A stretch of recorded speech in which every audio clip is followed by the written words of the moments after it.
Hello, my name is James Avanatakis and I'm the Executive Director of the Australian American Fulbright Commission. Welcome to this week's edition of In Conversations.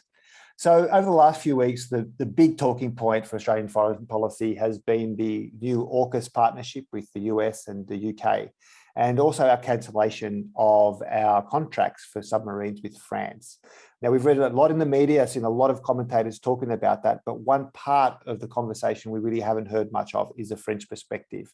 Now, we do know that President Macron made his sense of being let down clear when he withdrew the ambassador to Australia, and also the tensions that has caused following that. President Macron is said not to be taking Prime Minister Scott Morrison's phone calls. So we're going to respond to this lack of French voice today by actually speaking to Professor Jean-François Huchet, who's actually the Vice-Chancellor of INALCO, the National Institute for Oriental Languages and Civilizations. Now, Jean-François is a China expert, spent quite a bit of time in China, and a Fulbright Scholar from 2012.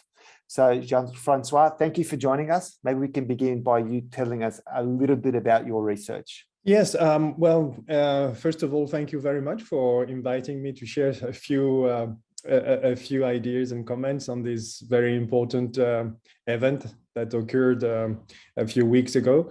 I was trained as an economist, and I was based in China for nearly 18 years, doing research on different issues related to the economic development in China, mostly working on the reform of enterprises and also working also on the foreign direct investment of China, outside China, and more recently on environmental issues in China. And I mean, over that time, 18 years, you would have seen some quite dramatic changes happening. Were they, I suppose, part of do you see them as being part of an established trend, or were you surprised by how quickly China emerged as a sort of a global economic power? Yes, I think when I look back, I mean, the first time I went to China was in 1987, and China was still very much into a Soviet plan economy. And so when you look back and you see now the state of the Chinese economy and the state of Chinese economic development, I think nobody would have expected at that time that China would be able to reach that level. And during those years also, we've seen China being able to overcome so many challenges.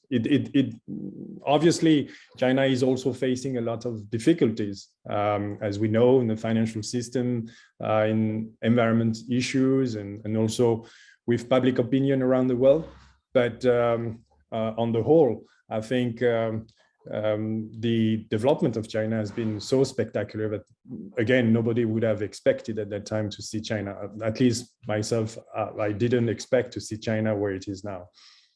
And maybe for, obviously we're based in Australia. I suppose, Australia has had such a long relationship as a key trading partner with China, but in the last few years, it's become quite antagonistic. Can you give us a brief snapshot about the current relationship between France and China?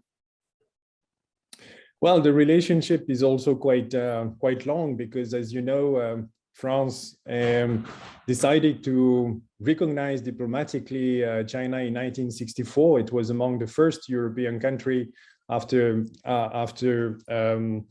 the United Kingdom, but because at that time Hong Kong was still part of UK, and so UK had to recognize China before you have a few countries like Sweden too, but France was among the first country to recognize China against the will of the United States. So we have a long story also of diplomatic relations with China. Well, I don't think France is facing the same challenges like Australia at the moment. In terms of trade, in terms of investment, you don't have the same connection like you have in Australia. And I think for a long period of time, I would say that France and probably also entire Europe was in a relatively naive position towards China. It's true that for a long period of time, China was more involved in solving its own domestic problem. But we've seen first after the Asian crisis and after in 1997, but also after 2008, after the international finance crisis. And now we've seen a China which is much more assertive, or China which is also showing its willingness also to occupy a territory in finance, in investment, in prime materials import. And I think very recently our public opinion are discovering China. So it's not like in the US or in Australia. In France, I think China is not, for example, we're going to have a presidential election next year.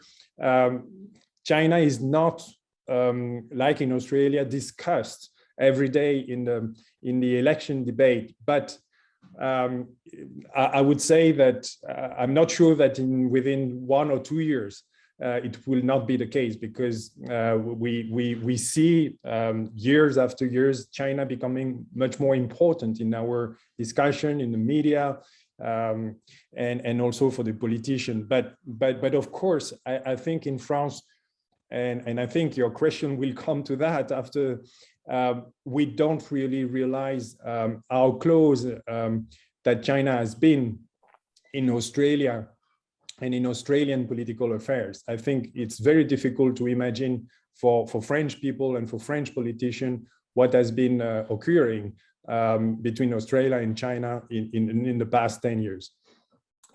Thank you. So let's move on to the recent relationship between Australia and France. And of course, I'm talking about the new AUKUS pact and the broken contract with the Naval Group. In Australia, we really haven't had a nuanced discussion around the French perspective. Can you maybe tell us a little bit about the perspective either from the French government or from industry experts and foreign policy discussions that are happening there regarding Australia's decision to break the contract? Well, I would say that the contract that Australia and France signed about the submarines were part of a greater and bigger vision for France in the Indo-Pacific region that President Macron tried to develop. It was already developed a little bit by President Hollande before President Macron, but it's true that for the past 2 to 3 years, this Indo-Pacific strategy, the link with countries like from India to Australia to Japan, and also to Southeast Asia country, were seen, I think, like for the US as a rebalancing act in terms of its presence in Asia, and obviously with the presence of France in the Pacific. Australia was obviously seen as a partner. You know that during the Chirac era with the nuclear essay, there was a lot of tension between Australia and France. And I think most of the people in France, in terms, again, in public opinion, but also, I suppose, in the government circle, were thinking that past events were really in the past and forgotten, and that we were really entering a new era. So I think the breakdown of the agreement was seen as yes, like a shock, and not only for the bilateral relation that I think most of the people thought that it was entering a new stage, but also for France itself, it has suddenly to reconsider all its strategy in the region. So it's why it's not only about a contract, even if it's a big contract in terms of commercial issues, but I think it goes much more beyond that, and it's really a matter of really a strategy in the region, and a strategy and the role that France can play in that part of the world. Yeah, so I mean, that's a very interesting perspective, and it's one we really hadn't heard from Australia. So I really appreciate those insights. I mean, the initial response, obviously from the French government, was to both for Australia and for the US to withdraw the ambassadors. And you know, I think this is first, if we could talk a little bit about the American relationship. I mean, you know, over the last 4 years with Donald Trump and his attitude towards Europe, obviously placed some strains on that relationship. So I suppose my first question is, you know, President Macron announced that he's going to be sending the ambassador Philippe Etienne back to the US. Do you think that's an indication that the relationships are going to be back on track, or do you think there's some, you know, following the years of strain with the Trump administration, that we have a long way to go before those relationships between France and the US get back on track? Well, I think it is very difficult for France and the US to start to have any kind of communication. I mean, it's even if the French are not pleased about what happened, they have so many other cooperation with the NATO, with Europe, on Russia, in Africa also, with the fact that France sends some troops in the Sahel, and there is a deep cooperation with the Americans also. So I don't think France and the US can stay for too long without talking to each other. I think it was obviously a sign sent from President Macron that there was a huge dissatisfaction on the way it was done. I think it's more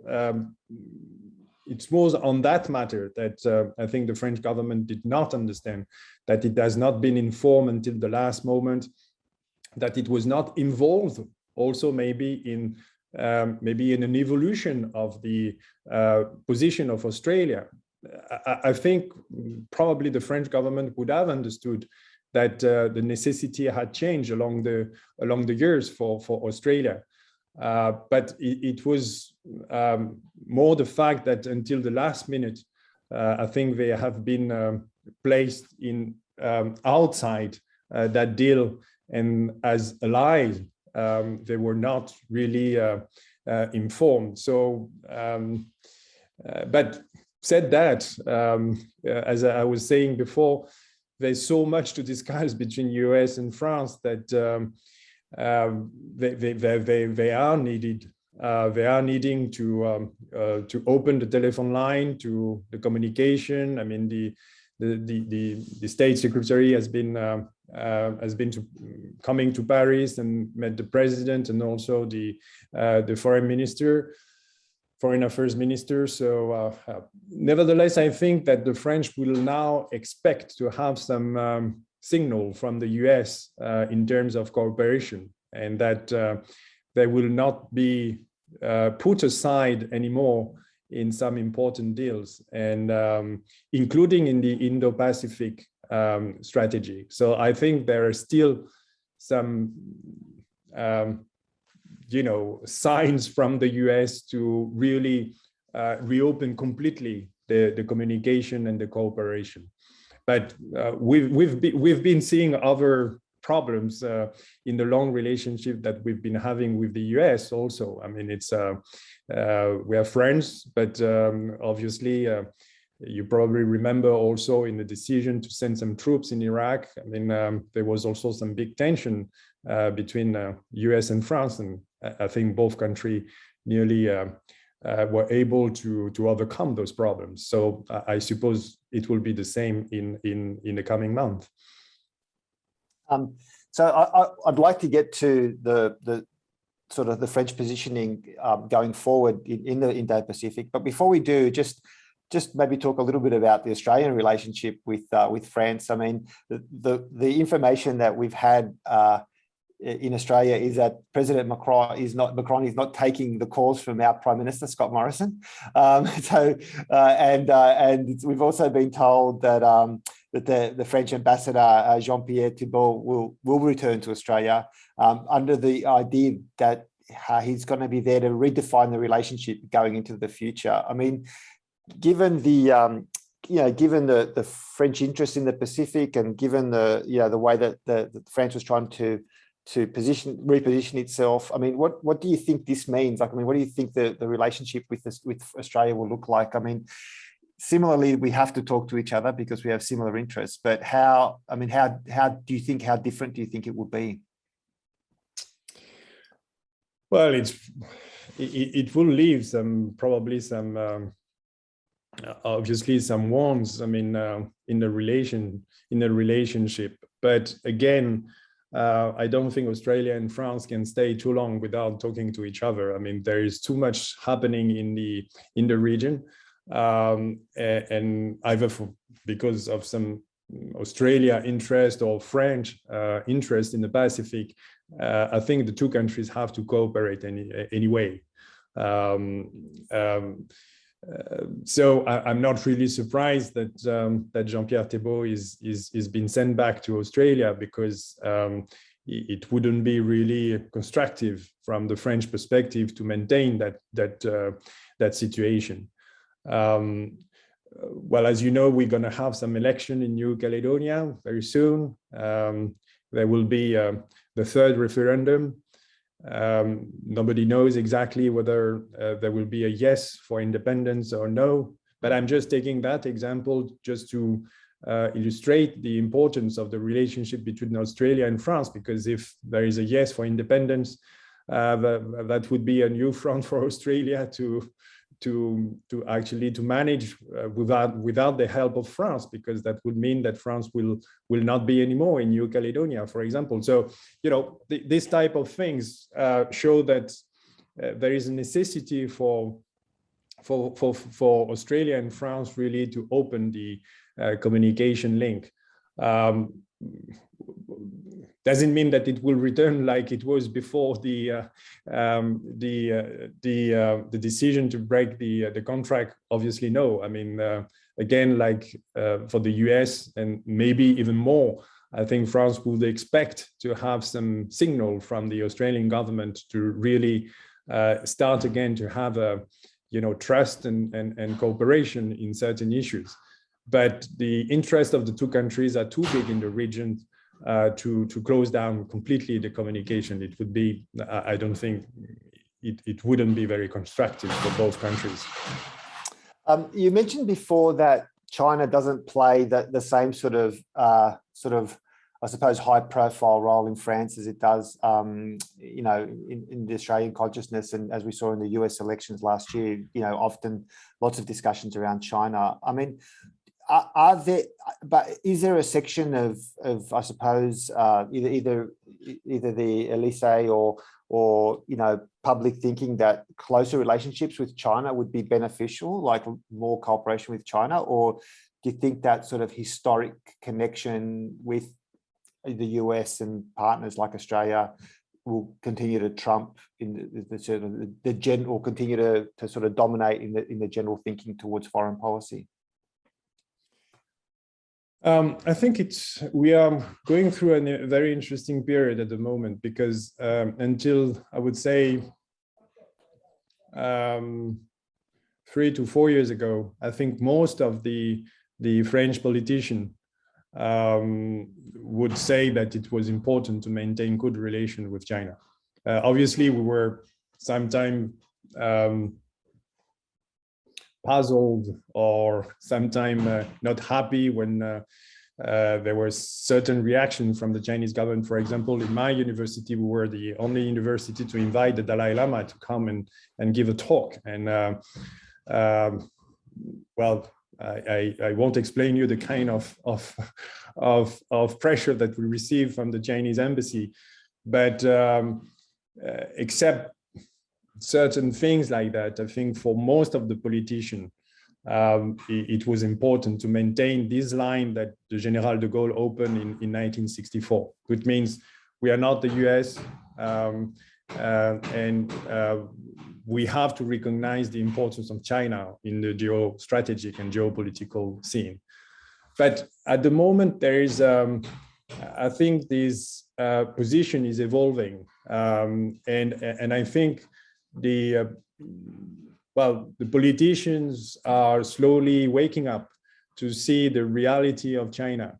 And unfortunately, we go from one extreme to another. And for specialists like us who are working on China, I think we've been obviously informing the government about the evolution of China, the good side, but also the bad side of this emerging power.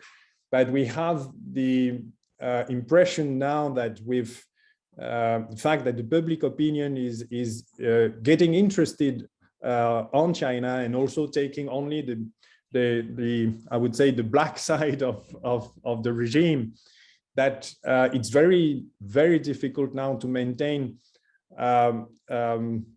position where we can obviously be critical with China, but also to say that we cannot ignore China at the moment. And so we have to find and to define a strategy toward China. But that strategy has not been defined, neither in France or neither in Europe so far. I think we are far from being able, like in the US or in Australia, for good or for worse, to define a strategy. And we are still in that process. And my only concern is that we don't fall into extremes, because that would really lead us to do some mistakes with China in terms of cooperation. So, yeah, I mean, and that's the conversation I suppose that's been having in Australia is, where do you sit between, what some people, between cooperation and looking towards peace, and what some people would describe as appeasement, compared to, sort of working with allies, Australia working with the US and Japan to, do things like, push freedom of navigation through the South China Sea and so on. And they're the two big tensions that I suppose are playing out here in Australia. And I suppose they're the kinds of conversations that will begin to take, really begin to take the fore. And I presume in your own work is something you've been thinking about for a long time. So if I could ask you the question, if you don't mind answering, I mean, what way would you recommend for, would you like to see France going forward? You mean for in the China relationship? Yeah. Well, I think there's a need to probably to raise the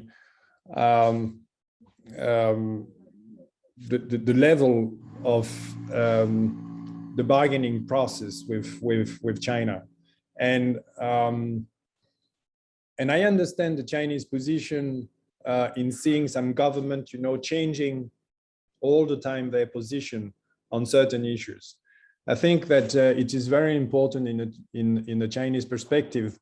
Sometimes, even if you disagree, but you have to stick in one position and to hold it.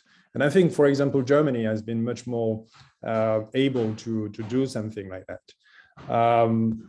And if you want to have a bargaining power with China, sometimes you have to say no, but you have to maintain that no in the long term, because you think that it's not in your own interest, or that because it doesn't correspond to your identity, for example, in terms of human rights, or in certain issues that you think that they are your core values, like China are saying on other issues.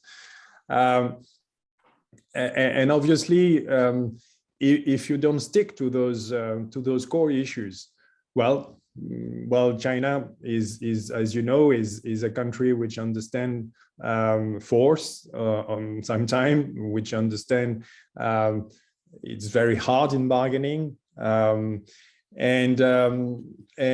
also in Europe, in the case of Europe, is also playing different countries against others. I mean, we have a long history of China playing UK against continental Europe, or Germany against France, or France against Germany, and being able to actually to destabilize somehow the position of Europe as far as China is concerned, in human rights, in trades, in different issues. And China has been very successful in doing that, and I've understood how where are the European weakness, for example, in investing in the Balkans, in the south of Europe, where the European Union has not been able to invest massively to make sure that all the countries have the feeling of belonging to Europe. So it's going to be a long road, I suppose. We are now discovering, for example, all the way China is trying to for example, to transfer some technology, sometime in good ways, but sometime in also in not so good ways. In France, its relation with universities, with foundation, with politicians. I mean, things that you know very well in Australia. It's only the beginning in France, and I think it's really urgent that the French government really realize that and build a strategy. But it doesn't mean that it built a strategy to close down everything with China. It's only that it needs to like maybe Germany and UK have been doing in the past 3 to 4 years also, to prepare a comprehensive strategy and to stick to those principles, and to have the capacity really to discuss with China. But we don't have to be naive and over optimistic. I think France is I would say an important country in Europe, but alone, France won't be capable of, maintaining a normal relation with China without the help of other European countries. I don't think there is the possibility for France to do that. It needs the European Union. It needs a certain unity at the European level to discuss, and also because on trade matters, on environment, this is Brussels, this is the European Union who do have the competencies to discuss with China. So it is a two-level strategy. There are some evolution recently, but we are far of having a comprehensive strategy, like we like it or not, like the US have with at the moment with China, or like you might have in Australia also. Yeah, and I suppose the interesting thing for Australia to think about and the US to think about is, what role with other partners, including France in the Pacific, and to sort of, if you are going to be responding to a sort of a China growing in confidence, how do we all move forward? So I suppose my final question to you is, if we are to move forward, not only this challenge with China, but you mentioned climate change and there are other security issues. We've seen with the collapse of the government in Afghanistan, obviously new security issues. I mean, what's in your opinion Australia should be doing to kind of repair the damage that we've had with the French relationship? Well, again, as I was saying before, there's a lot to do at the moment, and there's a lot of strategic issues where Australia and France and can talk about and can really cooperate on, and also with the rest of Asia. It's not only a bilateral relation, but it's also a multilateral relation in the region, as you mentioned before, with Japan, with India, with Southeast Asia. I think Australia is really a strategic actor in the region, and for France, it will be anyway staying a strategic partner. But I think it's a matter of time that the French probably digest what happened with the breakdown of the contract. There is also they will need time probably also to rebuild the trust and also to receive some sign from the Australian government. But I'm quite positive and I'm quite optimistic in because the challenges are so various and they are so important for both countries that again, I don't see the possibility for the two countries not to cooperate on those issues. It's in their best interest. Fantastic. Jean-François, thank you so much for your time. It's been an absolute pleasure chatting to you and really, really appreciate your insights. And I hope to either welcome you to Australia one day soon or to visit you there. Well, thank you so much for that invitation. It was really a pleasure to be with you today and to respond to your questions.